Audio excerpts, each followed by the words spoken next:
The knock came at exactly midnight, not the confident bang of law enforcement, not the rhythmic tap of a prospect looking to prove himself.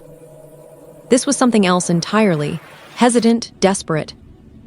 The sound of knuckles that had already tried 3 times before finally making contact with the reinforced steel door of the Hells Angels clubhouse. Inside, Jackson Reaper, Malone was nursing his 3rd whiskey of the night, trying to drown out the silence that had become his constant companion since losing his road captain patch in a vote that still burned in his gut. The Sacramento Charter had been his whole world for 15 years, and in one night, the brothers he'd bled for had decided he was too volatile, too disconnected. Too much of a liability after that business, with the Mongols went sideways. The knock sounded again, softer this time, almost apologetic. "You hearing this?" Reaper growled at Chainsaw, the sergeant-at-arms who was supposed to be watching the door but had his nose buried in his phone, probably texting that waitress from the diner again. Chainsaw looked up, annoyed at being interrupted, probably some drunk looking for directions, at our clubhouse. Past all the no trespassing signs and the cameras, Reaper set down his glass harder than necessary. "Check the feed." With an exaggerated sigh, Chainsaw pulled up the security camera on his tablet. His expression shifted immediately from irritation to confusion. "Boss, you're gonna want to see this." Reaper crossed the room in 3 strides, his boots heavy on the concrete floor. The screen showed the front entrance, illuminated by a single flickering bulb that cast everything in harsh shadows. Standing there, looking like he might bolt at any second, was a kid. Couldn't have been more than 16, maybe 17. Thin frame swimming in an oversized hoodie that was torn at the shoulder. Dark hair plastered to his forehead with what looked like rain or sweat. But it was his face that caught Reaper's attention. Even through the grainy camera feed, he could see the bruising along the kid's jaw, the swelling around his left eye, the way he kept glancing over his shoulder like something was hunting him. "What the hell?" Chainsaw muttered. The kid knocked again, and this time they could hear the tremor in it, the sound of someone who had run out of options and was making one last desperate play. "Don't answer it," Chainsaw said immediately. "Could be a setup. Cops, rival club, some kind of..." But Reaper was already moving toward the door, something cold and sharp settling in his chest. He knew that look. He'd worn it himself once, a lifetime ago, before the club had given him a place to belong. "Reaper, wait!" He threw the bolt and yanked open the door. The kid stumbled back half a step, eyes going wide with a mixture of fear and relief that was almost painful to witness. Up close, the damage was worse. That wasn't just a fistfight bruise. Someone had worked him over with intent. The hoodie had dark stains that might have been blood. His hands were shaking so badly he had to shove them in his pockets. For a long moment, neither of them spoke. Behind Reaper, he could sense Chainsaw's tension, probably had his hand on his piece. The kid's eyes darted between them, calculating odds he had no chance of winning. "Can I?" The kid's voice cracked, and he had to swallow hard before trying again. "Can I hide here for a day?" 6 words that landed like a punch to the solar plexus. Not "help me," not "call the police," not even "please." Just a simple, desperate request from someone who'd learned not to ask for too much because he'd never gotten it anyway. Reaper felt something shift inside him. That wall he'd built so carefully over the past 6 months, brick by bitter brick, developing its first crack. "Hide from what?" His voice came out rougher than he intended. The kid flinched but held his ground. "Does it matter?" "Yeah, it matters. I open this door wider. I need to know what's following you through it." A bitter laugh escaped the kid, the sound of someone much older than his years. "My stepdad, he's got friends. Guys he drinks with. They've been looking for me for 3 hours now. I saw their truck 2 blocks back and He gestured helplessly at the clubhouse. "I saw your bikes, saw the patches. Figured maybe the big bad bikers would scare off some drunk civilians." Chainsaw spoke up from behind, his tone skeptical.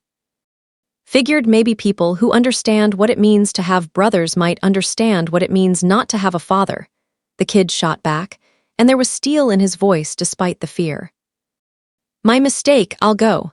He turned to leave, and that's when Reaper saw it. The way the kid's entire body was listing to one side, favoring what were probably bruised or broken ribs. The way he moved, like every step, cost him something. This wasn't the first beating. This was just the one that had finally driven him out the door. Wait! The kid froze, shoulders hunched like he was bracing for a blow. Reaper looked back at Chainsaw, who was shaking his head with the universal expression of "this is a terrible idea." Maybe it was, probably was. But Reaper had been outvoted, sidelined, and told he'd lost his way by men he'd called brothers for 15 years. What did he have left to lose? One day, Reaper said, stepping aside. You can crash in the back room. There's a couch, bathroom. But we're calling the shots. You follow our rules, and if I find out you're lying about any of this, I'm not. The kid turned back, and the naked gratitude in his eyes was almost unbearable. I swear to God, I'm not lying. I just need a place to lay low until morning. Then I'm gone. You'll never see me again. Famous last words, Reaper would think later. But in that moment, watching this broken kid try to hold himself together with nothing but willpower and desperation, all he could do was step aside and let him in. The kid crossed the threshold like someone entering a church, reverent, disbelieving, terrified of being thrown back out into the cold. What's your name? Reaper asked as he threw the bolt back in place. Marcus. The kid Marcus was staring around the clubhouse with wide eyes, taking in the bikes, the patches on the wall. The brothers scattered around the common area, who had all stopped what they were doing to stare at this unexpected visitor. Marcus Chen. Well, Marcus Chen, Reaper said. Welcome to the worst decision you've probably ever made. The clubhouse wasn't much to look at from the outside, a squat concrete building tucked behind a body shop on the industrial edge of Sacramento. Surrounded by chain-link fence and enough private property signs to make the point clear. But inside, it was everything the Hells Angels needed it to be. Secure, stocked, and a fortress against a world that didn't understand what brotherhood really meant. Marcus stood in the center of the common room like a deer in headlights, while Reaper grabbed a first aid kit from behind the bar. The other brothers had gone back to their business, but the tension in the room was thick enough to choke on. Nobody liked surprises, especially not the kind that showed up bleeding at midnight. Chainsaw, Reaper called out without looking up. Do a perimeter check. Make sure our guest wasn't followed. On it.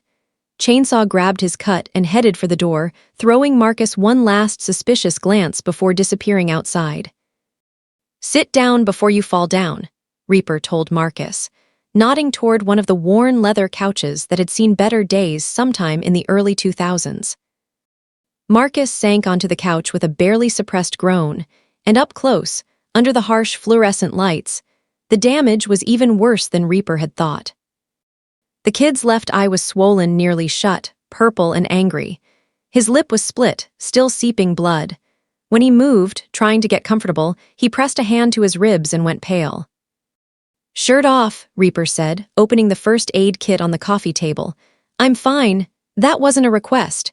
Reaper's tone left no room for argument. You want to stay here, you let me make sure you're not bleeding internally. Last thing I need is a dead teenager on my clubhouse floor. Marcus hesitated, then slowly peeled off his hoodie. The t-shirt underneath was stuck to his skin in places, and when he pulled it over his head, Reaper had to clench his jaw to keep from reacting. The kid's torso was a canvas of bruises, old yellowing ones layered under fresh purple ones, creating a timeline of abuse that told a story no one should have to live through. There were what looked like cigarette burns on his shoulder blade, fingerprint bruises around his upper arms where someone had grabbed him hard enough to leave marks. Jesus Christ, muttered Diesel, one of the younger prospects who'd been pretending not to watch from across the room. Who did this to you? Does it matter? Marcus's voice was flat, emotionless, the tone of someone who'd learned that talking about it never made it stop. Yeah, Reaper said quietly, pressing carefully around Marcus's ribs. The kid hissed in pain but didn't pull away. It matters, because whoever did this needs to answer for it. It's just my stepdad. He drinks, gets angry. It's not. Marcus stopped himself, like he'd been about to say it's not that bad, and realized how ridiculous that would sound. How long? Reaper asked, wrapping Marcus's ribs with an elastic bandage from the kit. 3 years, since my mom married him. Marcus stared at the wall behind Reaper's shoulder, somewhere far away. She either doesn't see it or doesn't want to. Either way, she's not going to help. What about tonight? What made tonight different? Marcus's jaw tightened. He came home drunk, started in on me about college applications. Said I was too stupid to get into anywhere decent, that I was wasting his money even thinking about it. I told him it wasn't his money. I've been working 2 jobs to save up. That's when he gestured vaguely at his face. Then his buddies showed up. They were all drinking, and something in the way they looked at me. I grabbed my backpack and went out the window. Reaper secured the bandage and sat back. Smart kid. Smart would have been running months ago, Marcus said bitterly. Running's harder than people think. Especially when you're 17 and got nowhere to go. Reaper started cleaning the cuts on Marcus's face.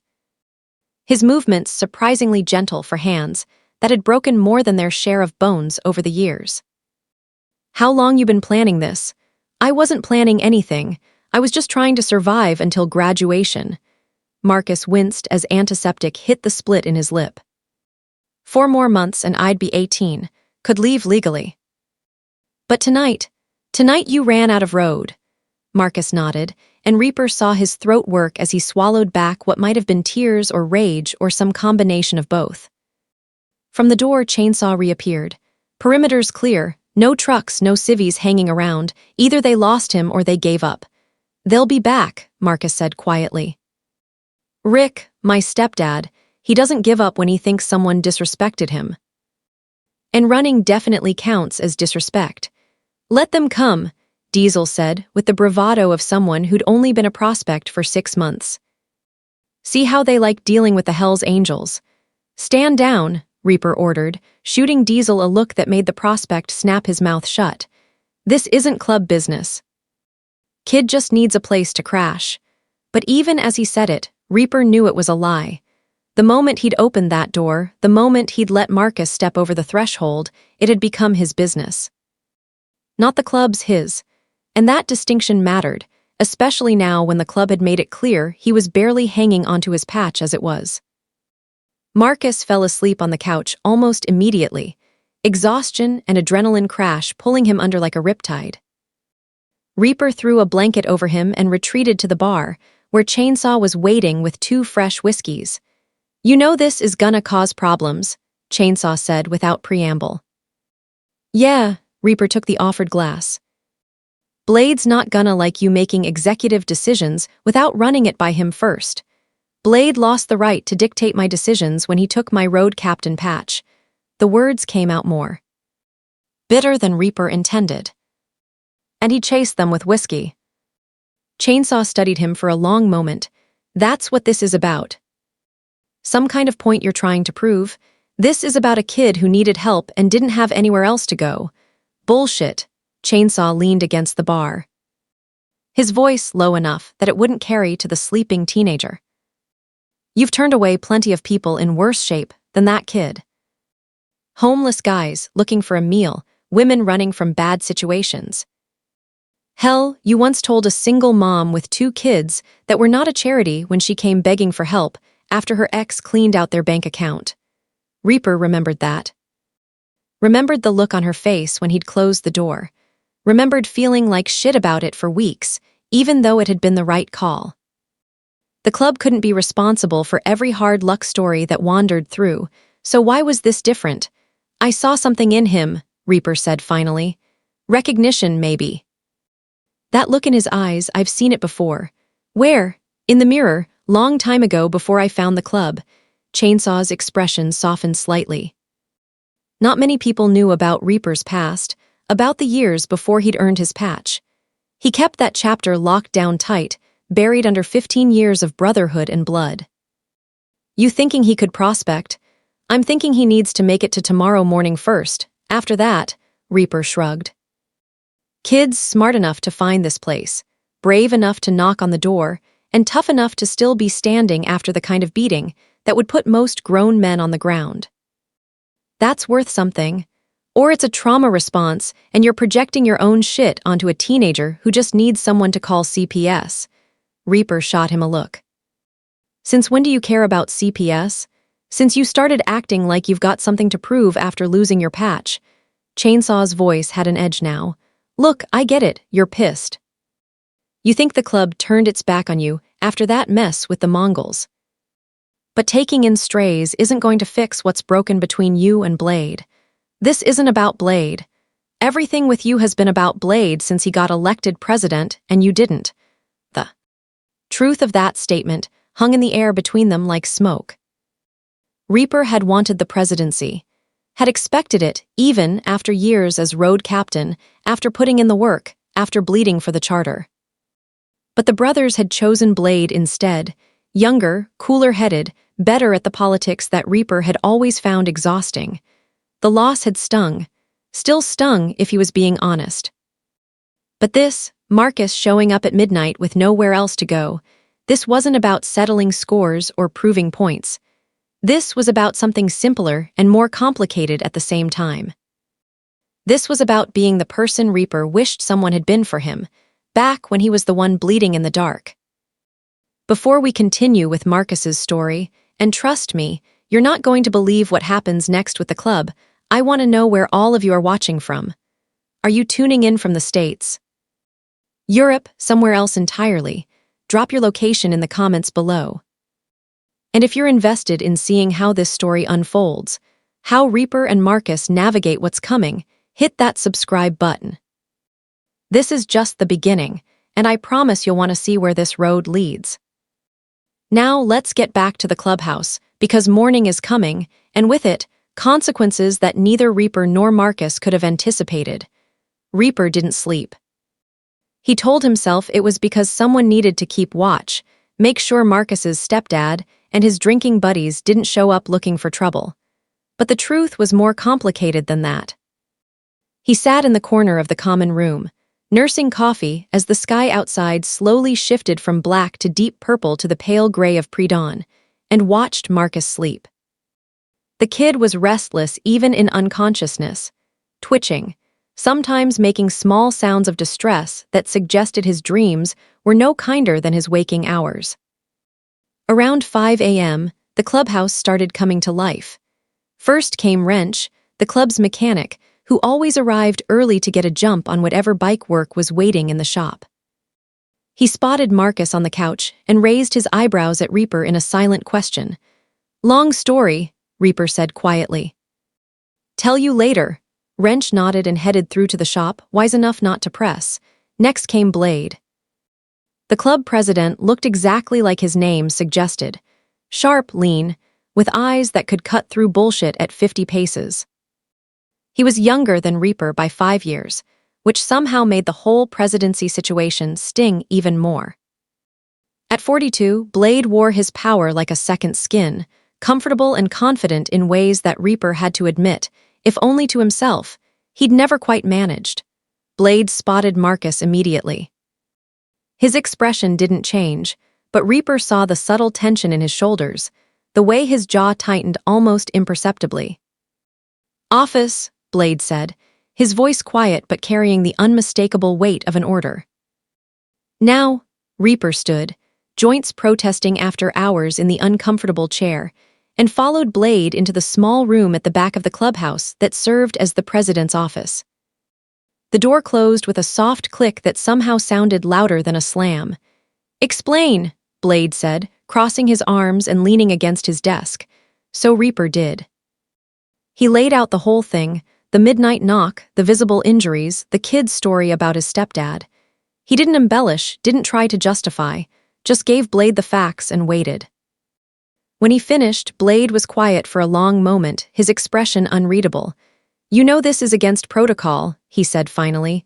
"Yeah, you should have called me." "Let me make the decision." "Yeah, so why didn't you?" Reaper met his eyes. "Because I knew what you'd say. You'd say it's not club business, that we can't afford to get involved in civilian family drama, that it's too much risk for too little reward. And you'd be right. But that kid, he paused, searching for the right words. Blade, I've seen that look before. Hell, I've worn that look. And I remember what it felt like when someone finally gave a shit enough to help. If we turn him out now, if we keep him here, we're involving the club in a situation we know nothing about, Blade interrupted. This Rick guy could be connected. Could have friends in law enforcement. Could come back with a dozen buddies looking for his stepson, and suddenly we've got a standoff on our hands. Or he's just a mean drunk who beats on a kid because he can. And Marcus gets one day to figure out his next move without looking over his shoulder. One day, Blade repeated. That's what you told him. That's what I told him. Blade pushed off from the desk, running a hand over his closely shaved head, a tell that meant he was thinking hard. All right, one day. But he stays in the back room, out of sight. No interaction with the prospects, no involvement in club business whatsoever. And tomorrow morning, he's gone.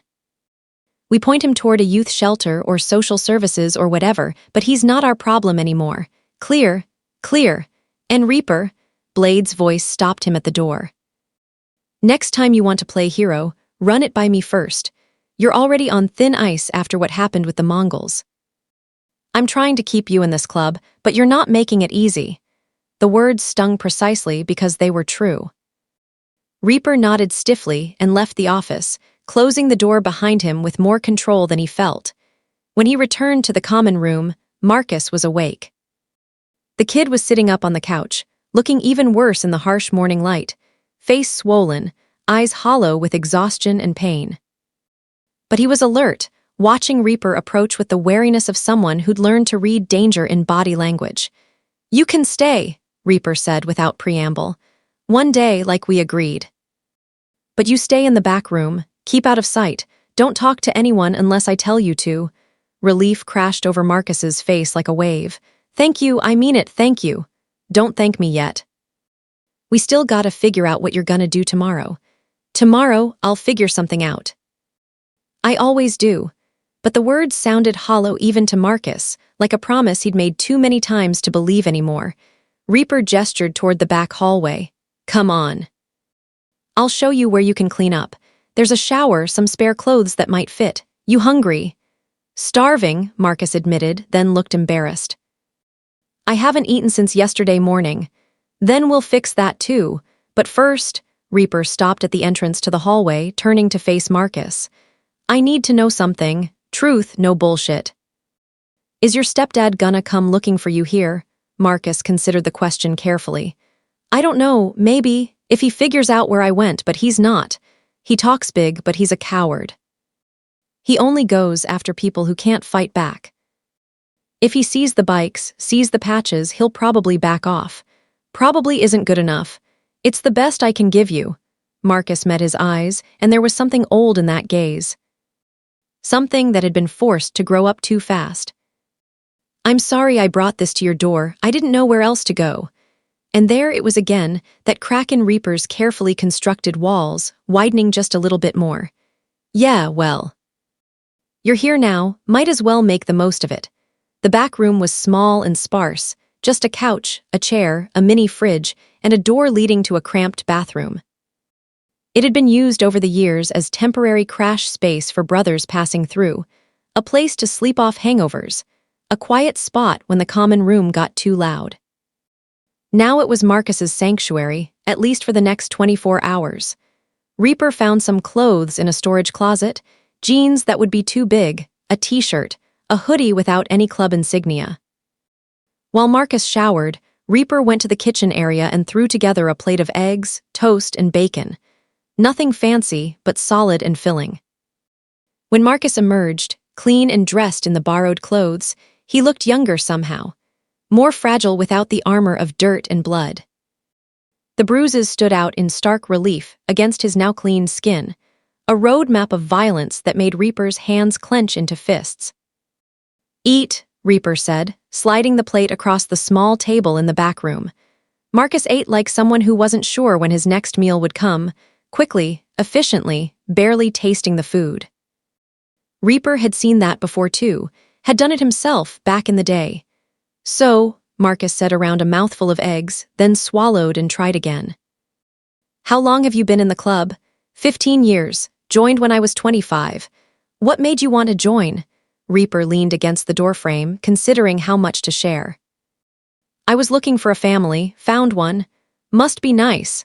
There was no bitterness in Marcus's voice, just a kind of wistful longing that cut deeper than anger ever could. It is, but it's not easy. Brotherhood means something here, means loyalty, sacrifice, having each other's backs no matter what. You can't just show up and expect to belong. You gotta earn it. How? By proving you're worth the patch, by showing that you understand what it means to be part of something bigger than yourself. Reaper paused.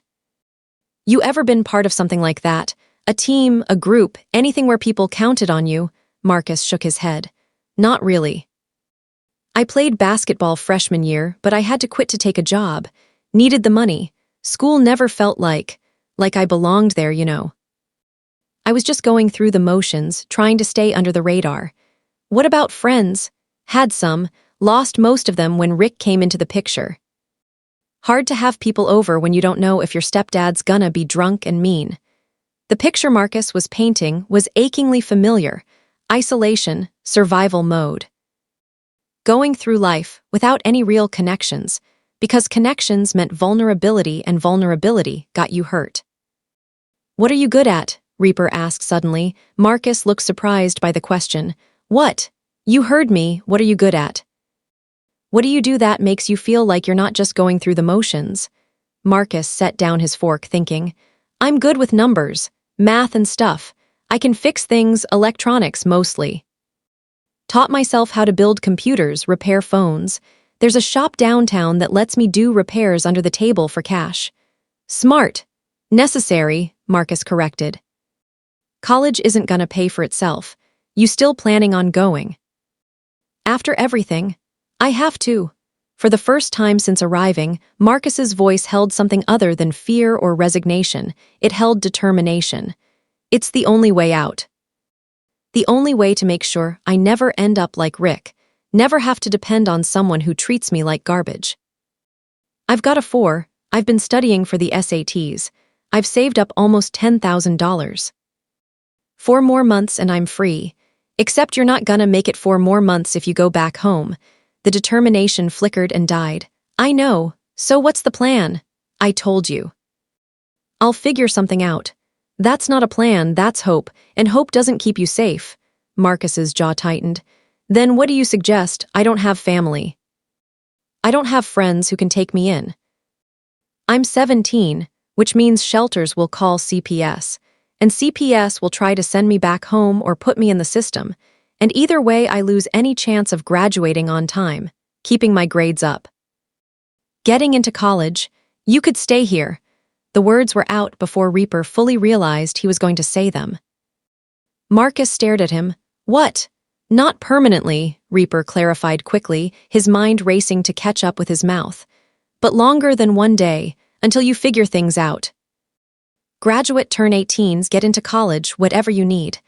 Why would you do that? You don't even know me. No, Reaper agreed, but I know what it's like to be where you are. And I know what it meant when someone gave me a chance. The club gave you a chance. No, a brother gave me a chance. Then I earned my way into the club. Reaper pushed off the doorframe, his decision crystallizing even as he spoke. You want to stay here longer than tonight, you're gonna have to earn it too. That means following rules, pulling your weight, proving you're not just some charity case we picked up. How? We'll figure it out, but first I gotta talk to Blade. See if he'll even consider it. Marcus stood up, his expression fierce. I'll do whatever it takes. I'm not lazy, I'm not stupid, and I'm not looking for a handout, just a chance. That's all I need. Looking at this kid, beaten, bruised, broke, but still standing, still fighting, Reaper felt that wall inside him crack a little wider. All right then, stay here. Don't come out unless I come get you. And Marcus, he waited until the kid met his eyes. Don't make me regret this. I won't, Marcus said with the kind of certainty that only the young and desperate could muster. I promise. Reaper hoped like hell he was right. Convincing Blade to even hear him out took the better part of an hour. The club president listened with his arms crossed and his expression skeptical while Reaper laid out his proposal. Let Marcus stay at the clubhouse, give him a place to sleep and food to eat. In exchange for work around the shop and the clubhouse. Nothing illegal, nothing that would put the club at risk. Just basic labor until the kid graduated and could move on with his life. You're asking me to turn our clubhouse into a halfway house, Blade said when Reaper finished.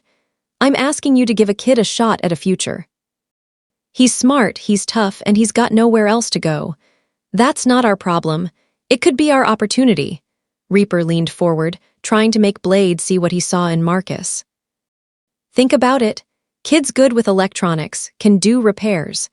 Wrench has been complaining for months about needing help in the shop, but not wanting to bring in some outsider we can't trust. Here's someone who's already on the inside, who'd be grateful for the chance, who's got skills we can use. He's 17, so we keep it clean. No club business, no illegal shit, just legitimate shop work. He fixes bikes, runs parts, helps Wrench. In exchange, he gets a place to crash and meals. It's no different than having a live-in mechanic's apprentice. Blade was quiet for a long moment, his sharp eyes studying Reaper's face. This is about more than just giving the kid a hand up. You see something in him that reminds you of yourself. Maybe, is that a bad thing? It is if it's clouding your judgment. You've been... Blade paused, clearly choosing his words carefully. You've been in a dark place since you lost Road Captain. I get it. But taking on some kind of mentor role with a traumatized teenager isn't going to fix what's broken inside you. I'm not broken. Reaper, Blade's voice softened slightly. You're one of the best brothers I've ever ridden with, but you've been pulling away from the club, going through the motions. I voted against you for Road Captain because I needed someone who was present, who could handle the responsibility without letting their personal shit get in the way. This thing with Marcus, it feels like you're trying to find purpose in the wrong place. The words hurt because they contained truth Reaper didn't want to face. But they also made him angry because Blade didn't get to tell him where to find purpose, didn't get to decide what mattered after taking his patch. 1 month, Reaper said, keeping his voice level. Give me 1 month to prove this can work. If Marcus screws up, if there's any trouble, if he's more hassle than he's worth, he's out. But if it works, if he pulls his weight and stays out of trouble, then we reassess. And if his stepdad shows up looking for him, then we handle it. Same way we handle any civilian who causes problems. Blade studied him for another long moment, then sighed. This has to go to a vote. You know that, I know, and I can't promise the brothers will go for it. A lot of them are gonna see this as unnecessary risk. Then I'll convince them. How? Reaper smiled without humor. Same way I convinced you. By reminding them that we all showed up at this club's door with nothing, and someone gave us a chance. Marcus deserves the same. The vote was called for that evening. It was unusual to have a club meeting on such short notice, but Blade made it clear this was important. By 7 p.m., the main brothers from the Sacramento charter were assembled in the common room, 10 men who'd been riding together for years, who'd bled together, who now had to decide whether a beaten kid was worth the trouble. Marcus stayed in the back room, as instructed, but Reaper knew he could hear everything through the thin walls. Knew the kid was listening to men debate his fate like he was a piece of cargo, not a person. This is insane, said Snake, the club's treasurer and one of the old guard who'd been with the charter since the beginning.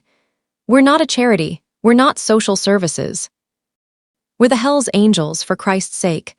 Nobody's saying we're a charity, Reaper countered. I'm talking about bringing in someone who can help around the shop, someone who's got skills we actually need, Reaper continued, facing the assembled brothers. Wrench, back me up here. How many times have you complained about needing extra hands in the shop? Wrench, a stocky man in his 50s with grease permanently embedded under his fingernails, shifted in his seat. It's true we could use the help.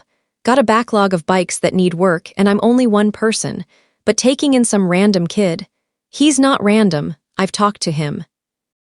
Kid taught himself electronics repair, builds computers, does phone fixes for cash. That's the kind of resourceful we need. Or it's the kind of resourceful that learned to steal and fence stolen goods, Snake shot back. You run a background check on this kid. Know anything about him other than his sob story? I know he showed up here bleeding and scared, and I know what we're supposed to stand for. Brotherhood. Loyalty. Having each other's backs, Reaper's voice hardened. Or does that only apply when it's convenient? Don't pull that card, Snake warned. We all know what brotherhood means. But brotherhood is for brothers, not every stray that wanders through. Maybe he could become a brother, Diesel piped up from the back. The young prospect had been watching Marcus with something like admiration since the night before. I mean, eventually, if he proves himself. He's 17, Blade interjected. Can't prospect until he's 18 minimum, and even then, sponsoring a prospect is a serious commitment. I'll sponsor him, Reaper said immediately. When he's 18, when he's ready, I'll put my name behind him, but first let him prove himself. 1 month, that's all I'm asking. Chainsaw spoke up from his position by the door. What about the legal issues? Kid's a minor. We're potentially harboring him from his legal guardian. That's kidnapping charges if the stepdad wants to press it. Marcus is 17, almost 18. Old enough that if he says he doesn't want to go home, there's not much they can do, Reaper argued. And if CPS gets involved, they'll see the bruises. They'll know what he was running from. You hope, Chainsaw said, but we both know the system doesn't always work the way it should. Sometimes kids get sent right back to the same hell they ran from. The room fell silent at that, because they all knew it was true. Most of the men in this room had their own stories of failed systems and broken promises. Blade stood, commanding attention without raising his voice. Let's be clear about what we're really discussing here. Reaper wants to bring a civilian into our space, into our lives, on the basis of potential and gut feeling. There are legitimate concerns about safety, liability, and what kind of precedent this sets. But there's also the question of who we are as a club, what we stand for beyond the patches and the bikes. He paused, letting his words settle. I've built this charter on the principle that we look out for our own, but our own has to mean something. It can't just be whoever walks through the door with a hard luck story. Blade's eyes found Reaper's. That said, Reaper's been a brother for 15 years. He's earned the right to be heard, to have his instincts trusted. So here's what I propose, 1 month trial. Marcus stays, works in the shop under Wrench's supervision, follows our rules. Any sign of trouble, and he's out immediately, no discussion. At the end of the month, we vote again on whether to extend. And who's responsible if shit goes sideways? Snake demanded. I am, Reaper said without hesitation. Anything Marcus does, any trouble he causes, it's on me. My patch, my problem. The weight of that statement hung in the air. In a club like the Hells Angels, your patch was everything. Your identity, your family, your purpose. To put it on the line for an outsider was no small thing. All in favor of giving the kid a 1 month trial, Blade said. Raise your hand. Reaper's hand went up immediately. Wrench followed after a moment's hesitation. Diesel's hand shot up. Chainsaw, surprisingly, raised his after a long pause. 2 more brothers who'd been quiet during the discussion raised their hands. 6 out of 10. Not unanimous, but enough. Motion passes, Blade declared. Marcus Chen can stay for 1 month under the conditions discussed.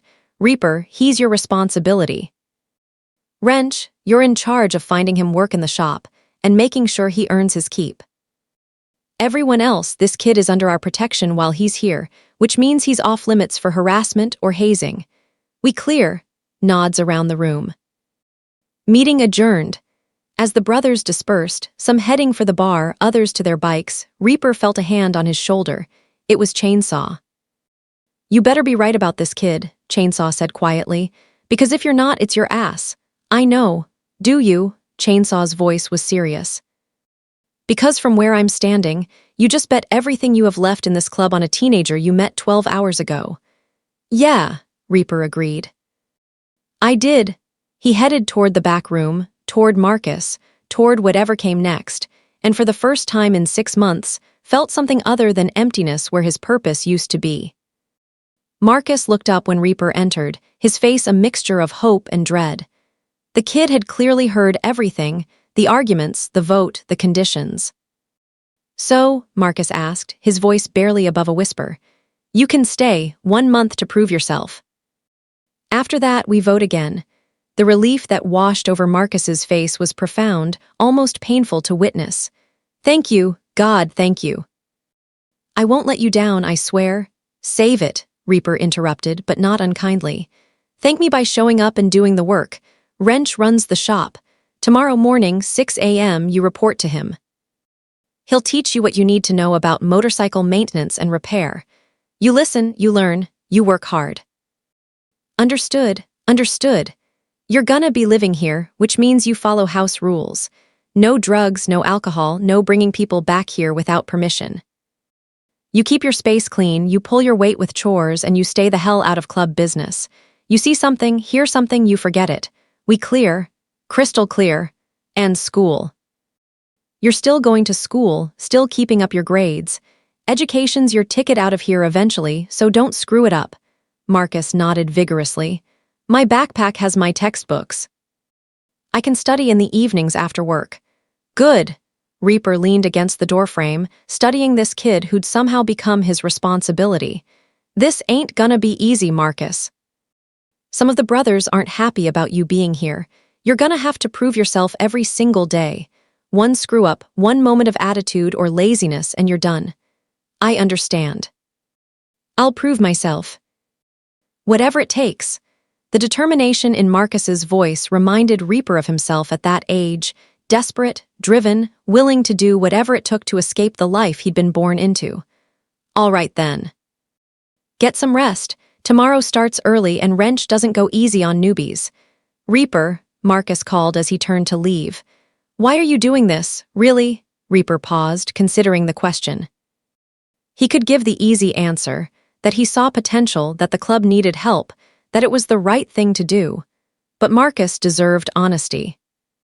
"Because 15 years ago I was you," Reaper said finally. "Different circumstances, same desperation. I got lucky, found the club, found brothers who gave me a chance to be something more than where I came from. Figured maybe I could do the same for someone else." "Did you have someone like you?" "Someone who went to bat for you." "Yeah, guy named Ghost. He's dead now, bike accident 5 years back. But he's the one who sponsored me, who convinced the club I was worth the trouble." Reaper's voice went quiet. "I owe him everything, this. Maybe this is how I pay that debt forward." Marcus nodded slowly, absorbing this. "I won't waste it, the chance, I promise. See that you don't." The first week was brutal. Wrench woke Marcus at 5:45 a.m. sharp, before the sun was even up, with a gruff, "Let's go, kid," and a to-go cup of coffee that was more sludge than liquid. By 6 a.m., Marcus was in the shop, learning the difference between a torque wrench and a socket wrench, between synthetic and conventional oil, between a carburetor and fuel injection system. His hands, soft from years of computer work, quickly became calloused and scarred. His back ached from bending over bikes. His arms screamed from wrestling with stubborn bolts and heavy parts. But he never complained, not once. Reaper watched from a distance, keeping tabs while trying not to hover. He had his own work to do, rides to attend, business to handle, but he found himself checking in on the shop multiple times a day. Ostensibly to talk to Wrench, but really to see how Marcus was holding up. The kid was holding up remarkably well. "He's got good hands," Wrench admitted on the third day, wiping grease from his own palms. "Quick learner, doesn't need to be told things twice. And he's not afraid to ask questions when he doesn't understand something, which is more than I can say for most prospects. He giving you any trouble? Opposite problem, actually. Kid works too hard. Had to practically force him to take a lunch break yesterday. Found him in here at midnight last night, studying some motorcycle manual I'd mentioned." Reaper felt something warm and unfamiliar stir in his chest. Pride, maybe, or vindication. "He's motivated. He's terrified," Wrench corrected. "Terrified of screwing up, of letting you down, of getting kicked out. It's not healthy the way he pushes himself. Better than the alternative. Maybe," Wrench gave him a long look. Or maybe he needs someone to tell him it's okay to breathe, that he doesn't have to be perfect to be worth keeping around. The observation sat uncomfortably with Reaper. Mainly because he suspected Wrench was talking about more than just Marcus. In the evenings, after his shift in the shop, Marcus would retreat to the back room with his textbooks. Sometimes Reaper would find him there past midnight, hunched over calculus problems or essay outlines, his face pinched with concentration despite obvious exhaustion. "You need to sleep," Reaper told him one night, startling Marcus from his studies. "I'm almost done with this assignment. It's 1 a.m., whatever you're working on can wait until tomorrow. I'm behind.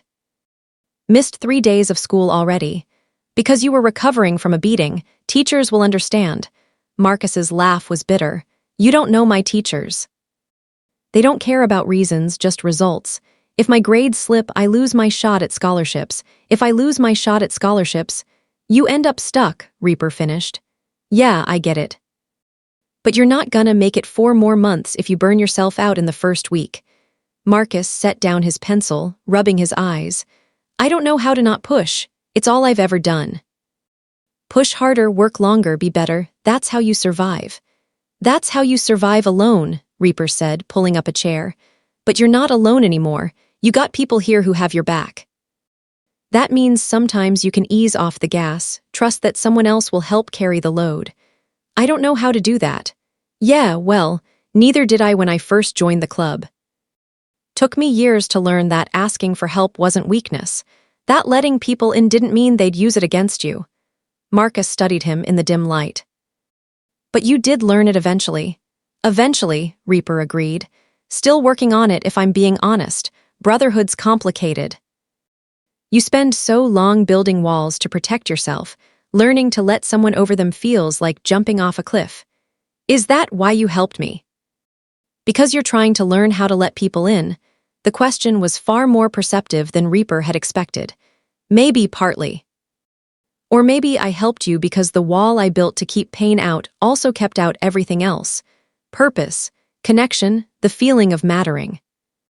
You knocked on that door and something in me that I thought was dead woke up." Marcus was quiet for a moment. "Thank you," he said finally. "Not yet," Rick said, his voice dropping just enough to sound ominous. "But you're playing with fire, son. These people, bikers, criminals, they're not your friends. They're using you for something, and when they're done, who do you think is going to be there to pick up the pieces?" Mrs. Rodriguez stepped forward, her teacher instincts clearly picking up on the tension. "Mr. Chen, perhaps this conversation would be better held in private, or with a school counselor present." "That won't be necessary," Rick said smoothly. "I just wanted my stepson to know that his family loves him, that he's always welcome home. No judgment, no consequences. Just come home, Marcus. Please." The please was a nice touch, vulnerable, almost desperate. Marcus could see several students watching with sympathy now, probably thinking he was being unnecessarily cruel to this man who just wanted his family back together. Only Marcus knew the truth. Could see the hardness in Rick's eyes that didn't match the softness in his voice. Could read the threat implicit in every word. "Come back, or I'll make your life hell until you do." "I can't," Marcus said, hating how his voice shook. "I'm not coming back. Then at least let me know where you're staying. Your mother deserves to know you're safe." "I'm staying with friends." "That's all you need to know. With those bikers." Rick's mask slipped just a fraction, anger bleeding through. "With criminals and thugs who have convinced you to turn against your own family. Marcus, when you turn 18 next week, you're going to be out there alone. These people aren't going to take care of you forever. What are you going to do then?" "I'll figure it out." "I always do." "Will you?" Rick took a step closer, and Marcus instinctively stepped back. "Because from where I'm standing, you're throwing away your future for people who don't actually care about you. You think they're going to pay for college, support you when times get tough. They're going to use you up and spit you out, and then you'll come crawling back. And I don't know if the door will still be open." It was the same manipulation Rick had always used, making Marcus doubt himself, doubt his choices.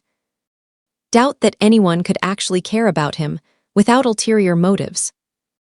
But something had changed over the past month. Marcus had seen real brotherhood, real loyalty, had watched Reaper put his patch on the line for a kid he barely knew. Had felt what it was like to be valued not for what you could give, but for who you were. The door was never open, Marcus said, and his voice was steady now. You're not worried about my future, Rick. You're worried about losing control. But you don't control me anymore. You never will again. Rick's face flushed red, the mask cracking completely. You little, Mr. Chen, Mrs. Rodriguez interrupted firmly. I think you should leave, now, or I'm calling security. For a moment, Rick looked like he might explode. His hands were clenched into fists, his body coiled with barely restrained violence. Marcus recognized that stance, had seen it countless times right before the hitting started. But they were in public, surrounded by witnesses, and Rick was smart enough to know he couldn't afford to lose control here. Fine, he spat. But this isn't over, Marcus. You want to play adult. You want to make grown-up decisions. Then you deal with grown-up consequences. Don't come crying to me when your biker friends get bored of their charity case. He stormed back to his truck, engine roaring to life as he peeled out of the parking lot. Marcus stood there, shaking with adrenaline and fear and something that might have been triumph, while Mrs. Rodriguez put a gentle hand on his shoulder. Are you really okay? She asked quietly. Because if you're not, if you're in danger. I'm okay, Marcus said and meant it. I'm staying somewhere safe, but thank you. For stepping in. That man, she paused, choosing her words carefully, that man doesn't seem safe to be around. He's not. That's why I left. She studied his face, clearly debating whether to press further, to involve authorities, to do something more than just let him walk away. But Marcus was 17, nearly 18, and if he said he was safe, there was only so much she could do. If you ever need help, if you ever need someone to talk to, my door is always open. Okay, thank you. Marcus waited until she'd gone back inside, then pulled out the phone Reaper had given him, a basic burner, untraceable, and sent a text. Rick showed up at school. I'm okay, but he's escalating. Can someone pick me up? The response came back in under a minute. On my way, stay visible, stay around people, don't go anywhere alone. 15 minutes later, Chainsaw pulled up on his bike, tossing Marcus a helmet. Heard you had an exciting afternoon. That's one word for it. Reaper's pissed. Blade's calling an emergency meeting. Rick crossed a line, showing up at your school like that. Marcus climbed on the back of the bike, wrapping his arms around Chainsaw's waist. What kind of line? The kind that means we stop playing defense and start playing offense. The clubhouse was packed when they arrived. Word had spread fast, and brothers who didn't normally show up on weeknights had materialized, drawn by the news that Rick had escalated from distant threats to direct confrontation. Reaper was pacing like a caged animal when Marcus walked in. He crossed the room in 3 strides, grabbing Marcus by the shoulders and looking him over like he expected to find fresh injuries. I'm fine, Marcus said quickly. He didn't touch me, just tried to manipulate me into coming back. In front of witnesses. In front of your teacher. Reaper's voice was tight with barely controlled rage. He's trying to paint you as the problem, set up a narrative where he's the victim and you're the troubled kid who ran away to live with dangerous criminals. I know. That's exactly what he's doing. Blade appeared beside them. We need to flip the narrative. Right now, we're reacting to his moves. We need to get ahead of this. How? Marcus asked. By going legal, Blade said. You turn 18 in less than a week. At that point, you're an adult and Rick has zero claim on you. But until then, we need to make sure that if he tries to escalate, if he files reports or tries to force you back, we have evidence that contradicts his story. We already have evidence, Wrench reminded them. Photos of the injuries, work logs showing Marcus has been here voluntarily, his school records showing he's keeping up his grades. We need more than that, Chainsaw said. We need statements. People willing to go on record about what they've seen, what they know. I can get my teacher to make a statement, Marcus offered. Mrs. Rodriguez saw how Rick acted today. She could testify that he was aggressive, that I was afraid of him. Good, who else? Marcus thought about it. There's a counselor at school, Mr. Park. I talked to him a few times last year about things. He knows about the bruises, the missed days. He documented it. Even better, anyone else who can speak to Rick's character. Neighbors, coworkers, anyone. My mom won't help, Marcus said bitterly. She's either in denial or complicit. Either way, she's not going to testify against Rick. What about his drinking buddies? Snake suggested. The guys who were with him that night Marcus ran. You think any of them would flip? Marcus shook his head. They're loyal to Rick. They're all cut from the same cloth. Then we find other witnesses, Blade decided. People who have seen Rick drunk, seen him aggressive. Bar owners, bartenders, anyone who can establish a pattern of behavior. And we document everything from here on out. Every time Rick contacts Marcus, every threat, every attempt at manipulation, we record it, we photograph it, we build a case. A case for what? Marcus asked. I'm not trying to get him arrested. I just want him to leave me alone. Sometimes getting people to leave you alone requires showing them the consequences if they don't, Reaper said grimly. If Rick knows we have enough evidence to bury him, domestic violence, harassment, stalking, he might back off. Or he might escalate further, Chainsaw pointed out. Cornered animals are dangerous. So we make sure we're more dangerous, Snake said with the casual violence of someone who'd lived his whole life in a world where danger was currency. No, Blade said firmly. We do this smart, we do this legal. I won't have the club brought down because we went after some civilian, no matter how much he deserves it.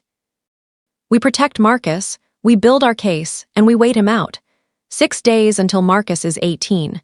6 days until Rick loses any legal standing. We can hold the line for 6 days. And then, Marcus asked. Then you're free, Reaper said. Legally, completely free. And if Rick comes after you after that, it's harassment and stalking, and we bury him with the full weight of the law. The plan was solid, methodical, smart. It lasted exactly 4 days. Marcus was 3 days away from 18 when Rick made his final move. It was 2 a.m. when the Molotov cocktail came through the clubhouse window, a bottle wrapped in a rag. Flames licking up the glass as it arced through the air and shattered against the far wall of the common room. Fire bloomed instantly, spreading across the old wooden floor toward the worn furniture. The crash and the sudden heat woke everyone. Reaper was out of his bunk in seconds, grabbing the fire extinguisher from the hallway while shouting for the others. Within minutes, they had the fire under control. It hadn't spread far, more smoke than actual damage, but the message was clear. Rick had stopped playing games. Cameras, Blade barked at Chainsaw. Tell me we got this on camera. Chainsaw was already pulling up the security footage on his tablet. The recording showed a figure approaching the clubhouse, face obscured by a hood, body language suggesting male, build matching Rick's proportions. The Molotov cocktail, the throw, the figure running back to a truck parked down the block. The license plate was covered, but the truck's make and model matched Rick's. Call the cops, Snake said immediately. And tell them what? Blade countered. That's someone we suspect but can't prove through a Molotov cocktail at our clubhouse. You know what they're going to say. They're going to say it's gang violence, retaliation for something we did, not worth investigating. So we do nothing. Snake's voice was incredulous. I didn't say that. Marcus appeared in the doorway, his face pale in the emergency lighting. This is my fault. He's doing this because of me. No, Reaper said sharply. He's doing this because he's a violent drunk who can't stand losing control. This isn't on you, Marcus. This is on him. But if I wasn't here, if you weren't here, you'd be dead or broken, Wrench interrupted bluntly. Don't you dare start thinking this is your fault. That's exactly what Rick wants, for you to feel guilty enough to come back.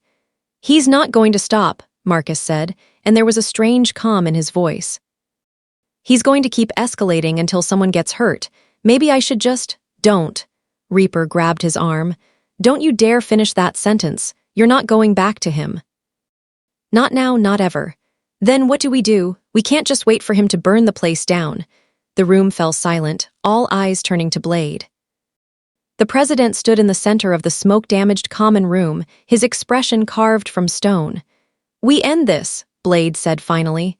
"Tonight. But we do it smart." "What are you thinking?" Reaper asked. "I'm thinking that Rick Chen needs to understand exactly who he's messing with.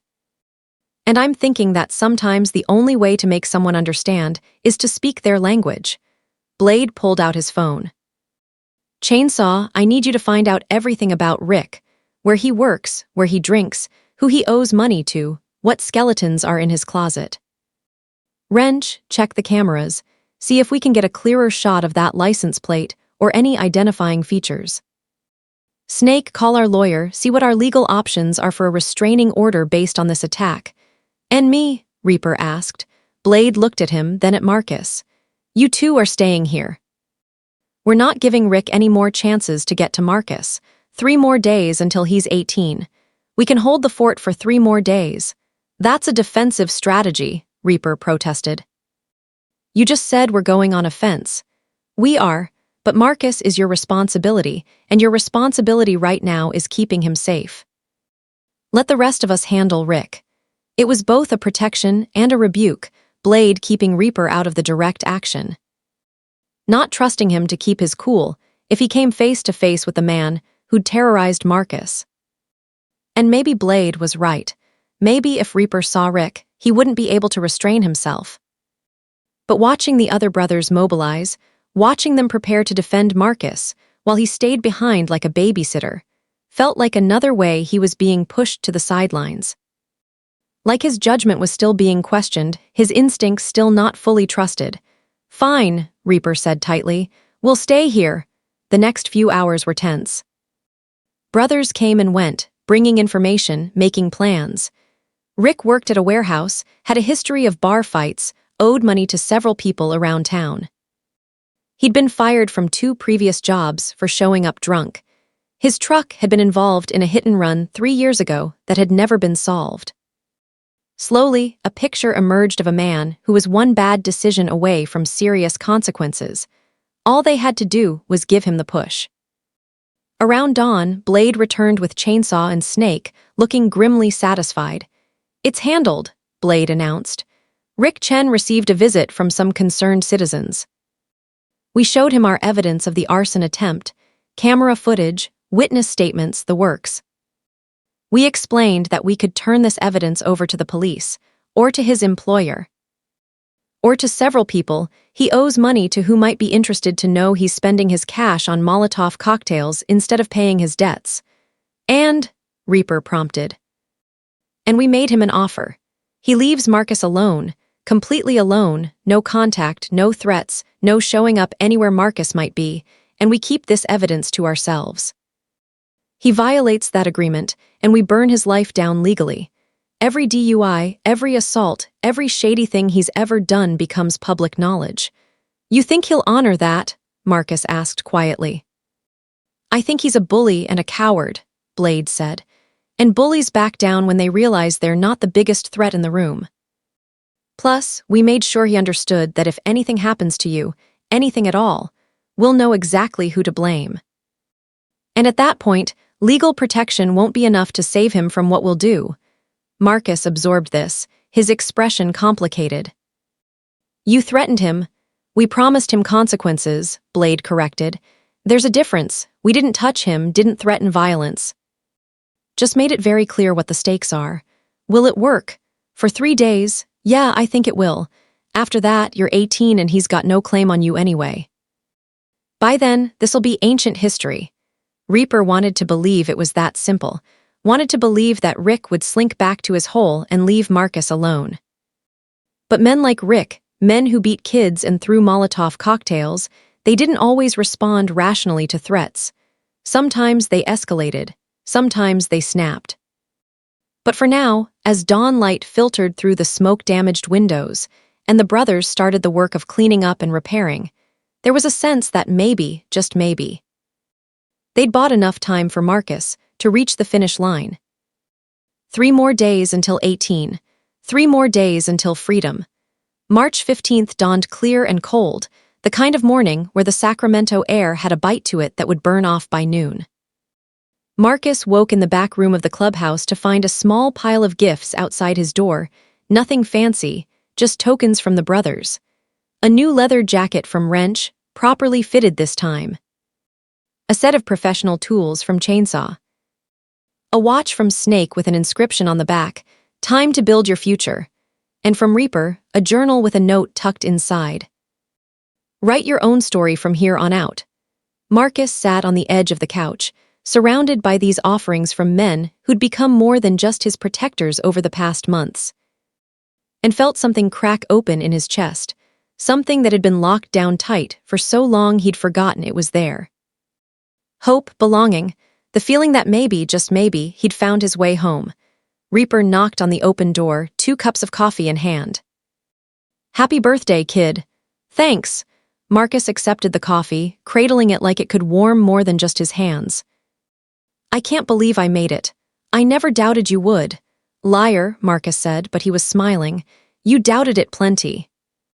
I could see it in your face every time Rick showed up, every time something went wrong." "Okay, fair, I worried, but worrying isn't the same as doubting." "I worried because I gave a damn, not because I thought you couldn't handle it." Marcus set down his coffee and picked up the journal, running his fingers over the leather cover. "What am I supposed to write in here?" "Whatever you want. That's kind of the point. For the first time in your life, you get to decide your own story. No one else gets a say. Except I still need to figure out where I'm going, what I'm doing.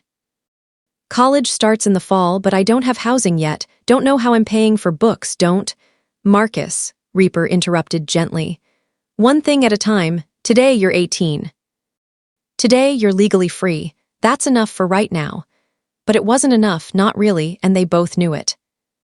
The practical realities were piling up: college costs, living arrangements, the 1,000 details that came with transitioning from protected minor to independent adult. Marcus had saved money, had scholarships lined up, but it still felt like trying to climb a mountain with no rope.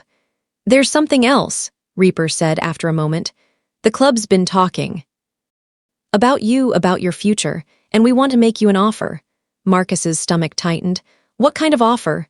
"Stay, not as a charity case, not as someone we're protecting. Stay as a member of our family. Work in the shop full-time, help Wrench build the business. When you're ready, if you want, prospect for the club. Or don't, that part's up to you. But either way, you'd have a place here. A real place, not just temporary shelter." It was everything Marcus had secretly wanted and everything he'd told himself he couldn't have. The club had become his family over these months, the brothers more real than any blood relation had ever been. The thought of leaving, of walking away into an uncertain future alone, felt like tearing off a limb. "But what about college?" Marcus asked quietly. "What about it? I've been working toward this for years. Every late night studying, every extra shift at work, every decision I made was about getting to college. About building a future that's different from where I came from. And you can still do that. We're not saying don't go to college. We're saying you don't have to choose between college and family. Do both. Go to school during the day, work in the shop in the evenings and weekends. Live here, let us help with costs. You don't have to do everything alone anymore." It was tempting. God, it was tempting. But Marcus had learned over the years that things that seemed too good to be true usually were. "What's the catch?" he asked. "No catch, just, we want you here, Marcus. You've become part of this place. Brothers are asking about you, checking in on how you're doing. Wrench says you've got real talent with mechanics. Diesel looks up to you, you know that. Kid who's trying to prospect sees you and thinks maybe he can make something of himself too. That's a lot of pressure.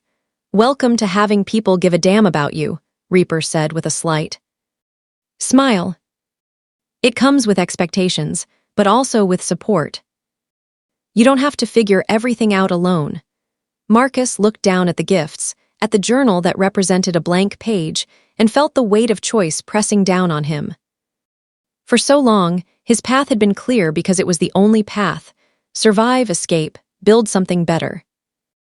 But now that he was here, now that freedom was real instead of theoretical, the options felt overwhelming.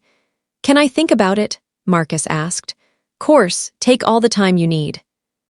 The offer stands whether you decide today or 6 months from now. But even as Reaper said it, both of them knew that 6 months from now, everything would be different. Marcus would be deep into college, building a new life, new connections. The window for choosing the club, for truly becoming part of this brotherhood, was now or never. "I want to," Marcus admitted. "Want to stay, I mean. This place, these people, it's the first time I've felt like I belong somewhere, like I matter. But I'm scared that if I choose this, I'm giving up on the future I planned. And if I choose college and leaving, I'm giving up on the family I found. Who says you have to choose? Everyone chooses eventually. You can't have everything." Reaper was quiet for a long moment. "You know why I helped you that first night? Why I opened the door when I should have turned you away? You said you saw yourself in me." "Yeah, but it was more specific than that. I saw someone standing at a crossroads, same crossroads I stood at 15 years ago. I could have gone to college, could have built a straight life.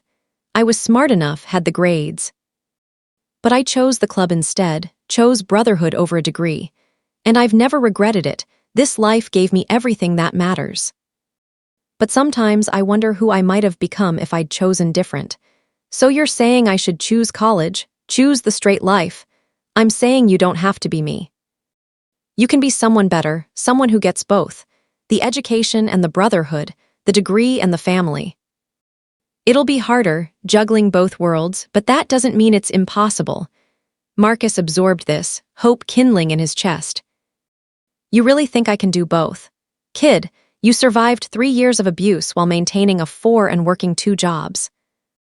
If anyone can juggle college and club life, it's you." The official birthday celebration happened that evening. Nothing fancy, just the brothers gathering in the common room with pizza and beer, soda for Marcus, despite him now being legally adult in the eyes of the law. But it felt monumental anyway, this marking of a line crossed. Blade raised his beer bottle in a toast. "To Marcus Chen, who knocked on our door broken and scared and stood back up a brother. May your 18th year be the first of many good ones." "To Marcus," the brothers echoed, and the sound of it, his name being claimed, celebrated, honored, made Marcus's eyes sting. "Speech," Diesel called out, grinning. Marcus stood awkwardly, not used to being the center of attention in a good way. I don't really know what to say, except thank you. For taking me in when you didn't have to, for protecting me when Rick came around, for teaching me what real family looks like." His voice cracked slightly. "I came here with nothing, expecting nothing. You gave me everything, so, yeah, thank you." It wasn't eloquent, but it was honest, and that seemed to be enough. The brothers clapped and cheered, and Wrench pulled Marcus into a rough hug that probably bruised his ribs. Later, as the celebration wound down, and brothers started heading home or to their bunks, Marcus found himself alone with Reaper on the front steps of the clubhouse.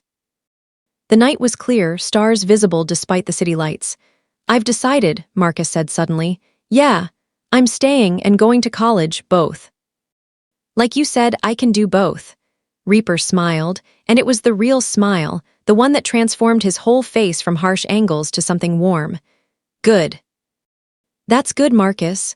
There's one more thing." Marcus took a breath, gathering courage. "I want a prospect. Not now, I need to focus on school first. But after graduation, after I've got my degree and I know I can handle it, I want to earn my patch. I want to be a real brother, not just someone you helped out once." "You're already a real brother," Reaper said quietly. "The patch just makes it official. Then I want it official. I want to belong here the way you belong here, the way all of them do." Marcus gestured back toward the clubhouse, where the sounds of brotherhood echoed through the walls. "You gave me a chance when no one else would. Let me prove I was worth it." Reaper extended his hand, and Marcus shook it, a promise, a pact, a future being forged in the California night. 4 years, Reaper said.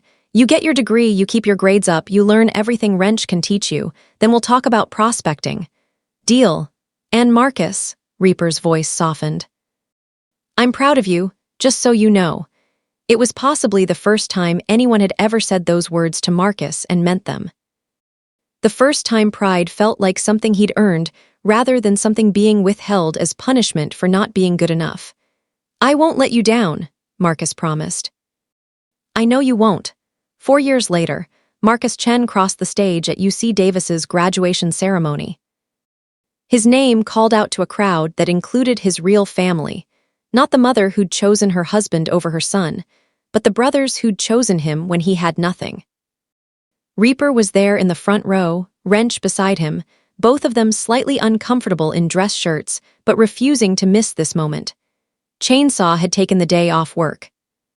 Even Blade had shown up, the club president making time in his busy schedule to watch a young man he'd once voted to let stay for just 1 month.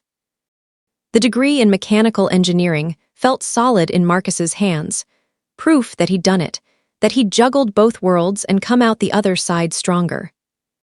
His GPA was 3.8. He'd landed a job at an aerospace company starting in the fall, and he'd spent every weekend and summer working in Wrench's shop, honing skills that combined his natural talent with hard-earned experience. And in 1 week, he'd start prospecting for the Hells Angels Sacramento charter. He'd earned it, 4 years of proving himself, of being reliable, of understanding what brotherhood really meant. The brothers had voted unanimously to let him prospect, and Reaper would be his sponsor, the circle completing itself. After the ceremony, as Marcus stood surrounded by brothers who'd become more than family, Reaper pulled him aside. "You did it," Reaper said simply. "We did it," Marcus corrected. "I couldn't have done any of this without you, without all of you. Sure you could have, you're tougher than you think. Maybe, but I wouldn't have wanted to. Doing it alone, that's not living. That's just surviving." Marcus looked back at the brothers, at the life he'd built. "You taught me the difference." Reaper clapped him on the shoulder, pride evident in his eyes. "So what now? You got your degree, got your job lined up. You could walk away, start fresh somewhere else. No one would blame you." "Are you kidding?" Marcus laughed.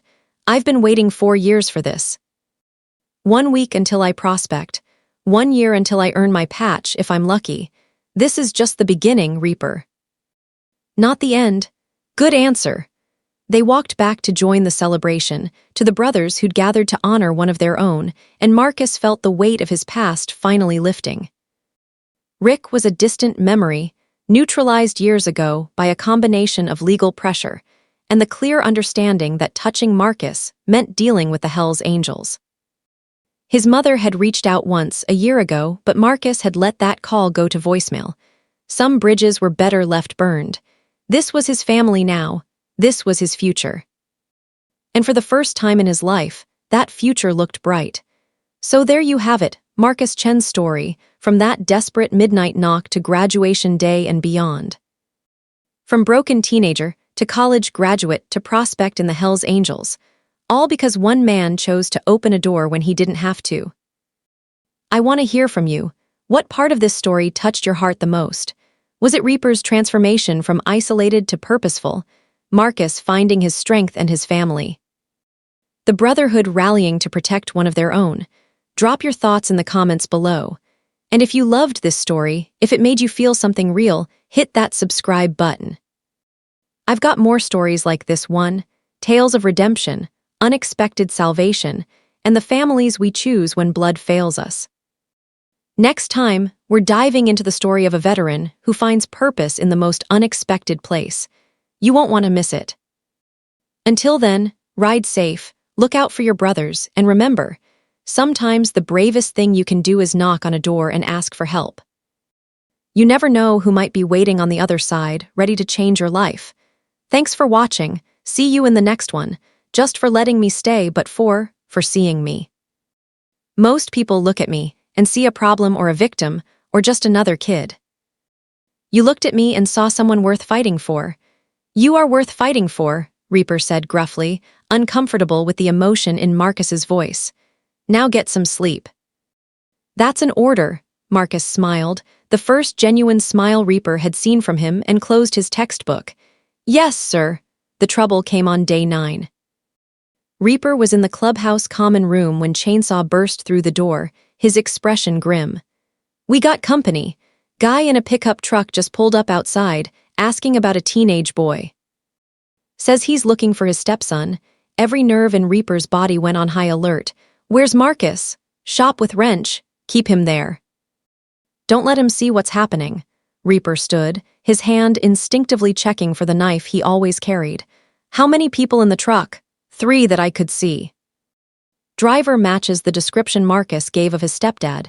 Mid-40s, beer gut, mean eyes. Other 2 look like drinking buddies. They armed? Can't tell from here, but I'm assuming yes. Blade appeared from his office, already reading the situation. This is what we were afraid of. Civilian drama on our doorstep. I'll handle it, Reaper said. We'll handle it, Blade corrected. This is club property, which makes it club business now.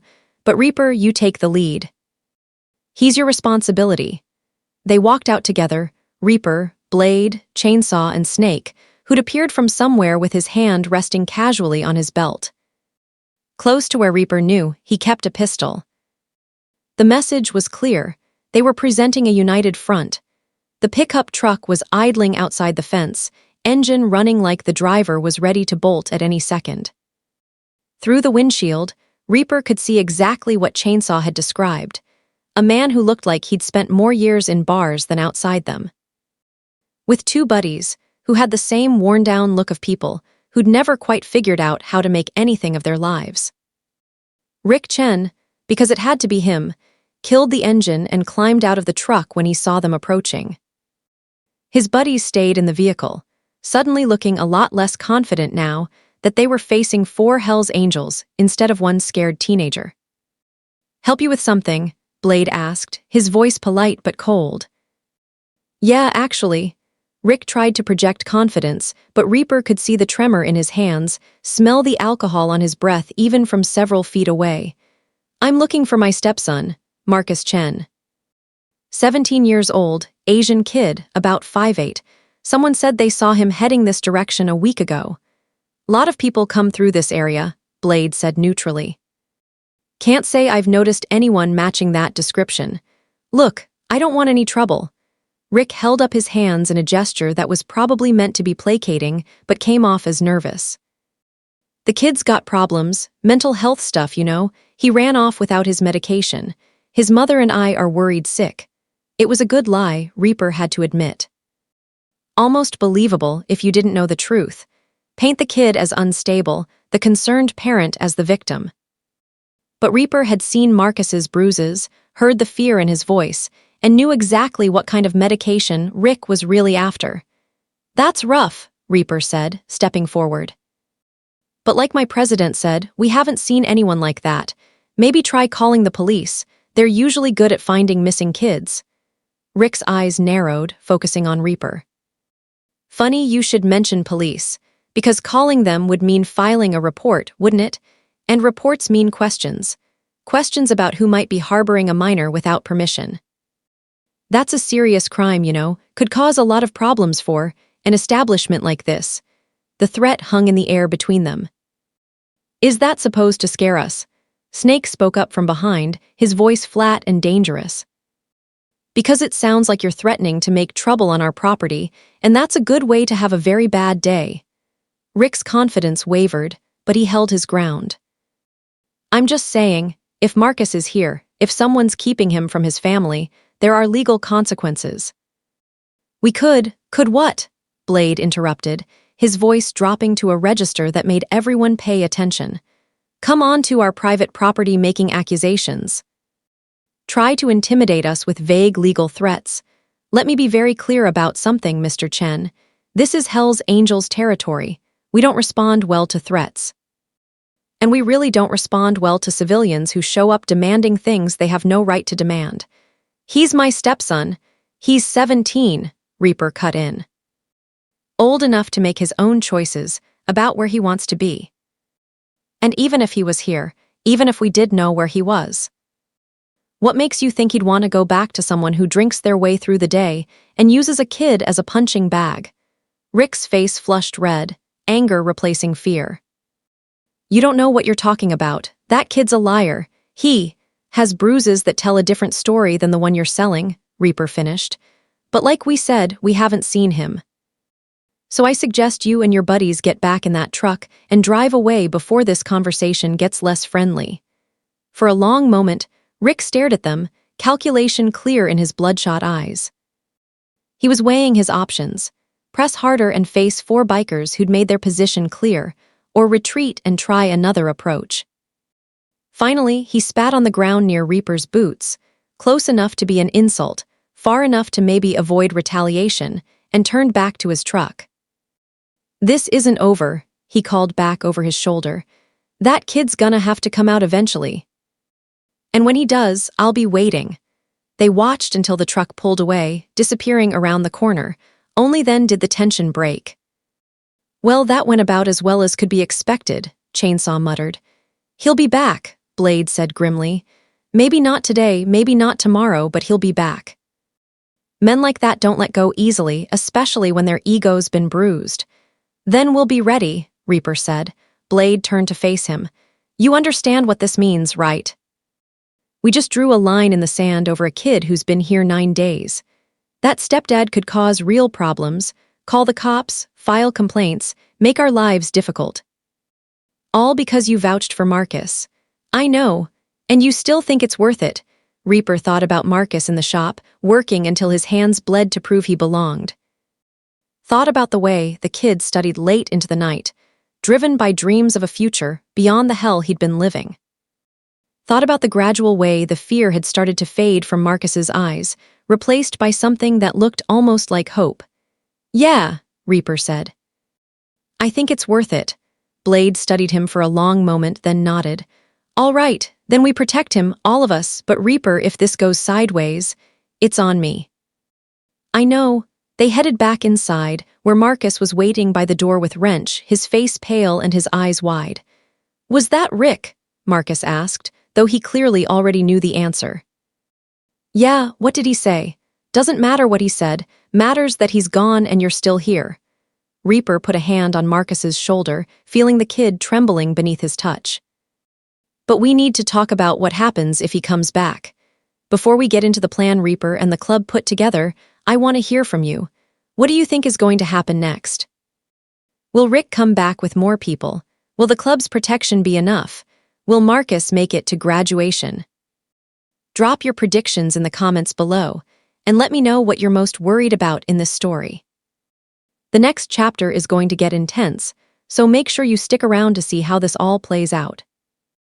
Now, let's talk about survival plans and the unexpected bonds that form when everything's on the line. They gathered in Blade's office: Reaper, Marcus, Blade, Chainsaw, and Wrench. The small room felt even smaller with 5 people crammed inside. But this conversation needed to happen away from the rest of the club, away from ears that didn't need to hear every detail. "Rick's not going to stop," Marcus said, his voice steadier than Reaper expected. "He never stops once he decides he's been disrespected, and keeping me from him. That's the ultimate disrespect in his mind." "So what's his next move?" Blade asked, treating Marcus like an equal contributor to the discussion rather than a kid they were protecting. Marcus thought about it. "He'll try to find leverage, either legal calling CPS, filing a runaway report, or social. He's got friends, drinking buddies who'll back him up. They'll paint me as the problem, him as the victim.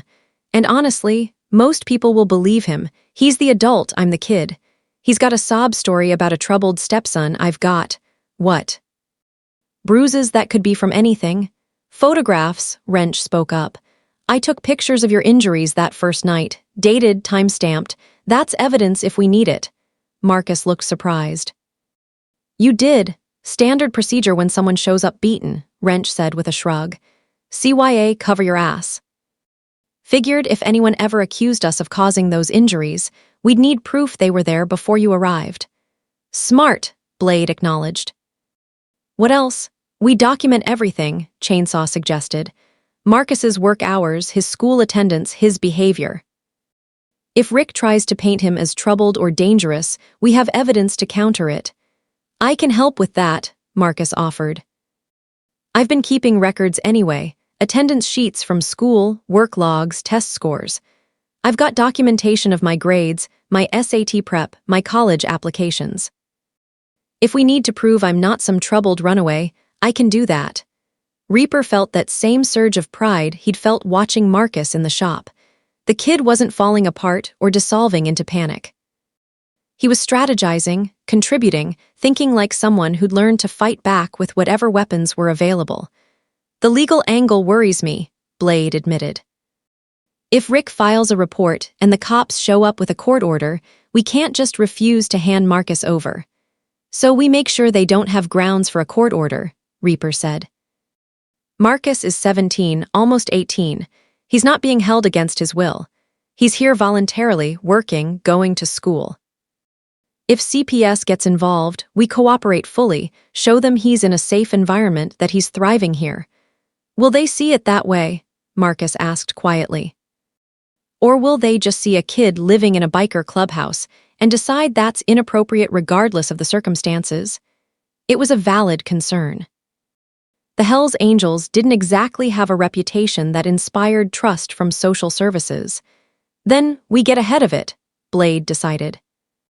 Marcus, you said you're turning 18 in 4 months. March 15th. That's 126 days.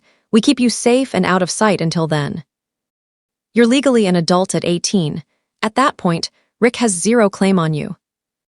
He can't file runaway reports, can't demand you come home, can't use the legal system against you. 126 days, Marcus repeated. That's graduation too. I can hold out until then. It's not just holding out, Reaper said. It's staying smart, no going out alone, no taking risks. If you need to go somewhere, school, store, wherever, someone goes with you. That's not sustainable, Chainsaw pointed out. We can't have a brother babysitting him 24/7 for 4 months. So we teach him to protect himself, Wrench suggested. Kid's smart, he's learning fast in the shop. Teach him situational awareness, self-defense basics. Give him tools to spot danger before it spots him. And we upgrade security, Blade added. More cameras, better locks, a clear protocol for who gets access to the clubhouse. If Rick shows up again, we document every interaction. Build a paper trail that shows harassment, if it comes to that. The plan took shape over the next hour, a detailed strategy for keeping Marcus safe while avoiding legal complications. It wasn't perfect, but it was something, a framework they could work within. When the meeting finally broke up, Marcus lingered while the others filed out. This is a lot, he said to Reaper. All this trouble, all this risk, you sure it's worth it? Ask me again when you're walking across that stage to get your diploma, Reaper said. Then we'll know if it was worth it. Marcus nodded slowly. My birthday's in 126 days. Graduation's 128 days. After that, I'm applying to every college that'll have me, probably somewhere far from here. California State, maybe, or one of the UCs if I get lucky with scholarships. Good. You should get out, make something of yourself. But, Marcus heard the unspoken word, but nothing, that's the goal, kid. That's always been the goal. Then why does it feel like you're preparing me to leave before I've even really arrived? The question hung in the air between them, uncomfortably perceptive. Reaper wasn't sure how to answer it, wasn't sure he understood his own conflicting feelings. Part of him wanted Marcus to succeed, to escape, to have the future he deserved. But another part, the part that had been hollow and empty for 6 months, had started to fill with something that felt dangerously close to purpose. Because that's what real brotherhood is, Reaper said finally. It's not about keeping people close. It's about helping them become who they're meant to be, even if that means letting them go. The next few weeks fell into a rhythm that felt almost normal. Marcus worked in the shop during the day, his skills improving rapidly under Wrench's gruff but patient teaching. Evenings were for homework and studying, with occasional breaks where Reaper or one of the other brothers would teach him things the school curriculum didn't cover: how to read body language, how to de-escalate a situation, how to throw a punch if de-escalation failed. Keep your thumb outside your fist, Chainsaw instructed one evening in the clubhouse gym, demonstrating proper form. Tuck it inside and you'll break it on the first punch. Marcus mimicked the position, his stance awkward but willing. Better, now you're not trying to arm wrestle someone. You're trying to deliver force. Power comes from your legs and core, not just your arm. Like this. Chainsaw demonstrated a proper punch, his whole body rotating into the strike. Marcus tried it, nearly losing his balance. Again, Chainsaw said patiently, and again, muscle memory takes time. Reaper watched from the doorway, impressed despite himself. Chainsaw had been one of the brothers who'd voted against letting Marcus stay. But here he was, taking time to teach the kid how to defend himself. That was the thing about the club. Once you were under their protection, even the reluctant ones took it seriously. "You thinking what I'm thinking?" Wrench appeared beside Reaper, wiping oil from his hands with a rag. "Depends." "What are you thinking?" "That the kid's not going anywhere in 4 months." Reaper's jaw tightened. "His plan is college, that hasn't changed." "Plans change." "Kid's found something here. Stability, safety, people who give a damn. You really think he's gonna walk away from that?" "I think he deserves the chance to find out who he is outside of survival mode." "College gives him that chance." "Or," Wrench said slowly, "college gives him 4 years of struggling to pay tuition, working himself to death. Living in some shitty dorm with roommates who don't understand where he's coming from. Versus staying here, working in the shop, eventually prospecting if he wants. Real family, real purpose. He's not club material. Why? Because he's smart. Because he wants an education." Wrench shook his head. "Some of the best brothers I've known were smart as hell. That engineer who prospects for the Oakland Charter.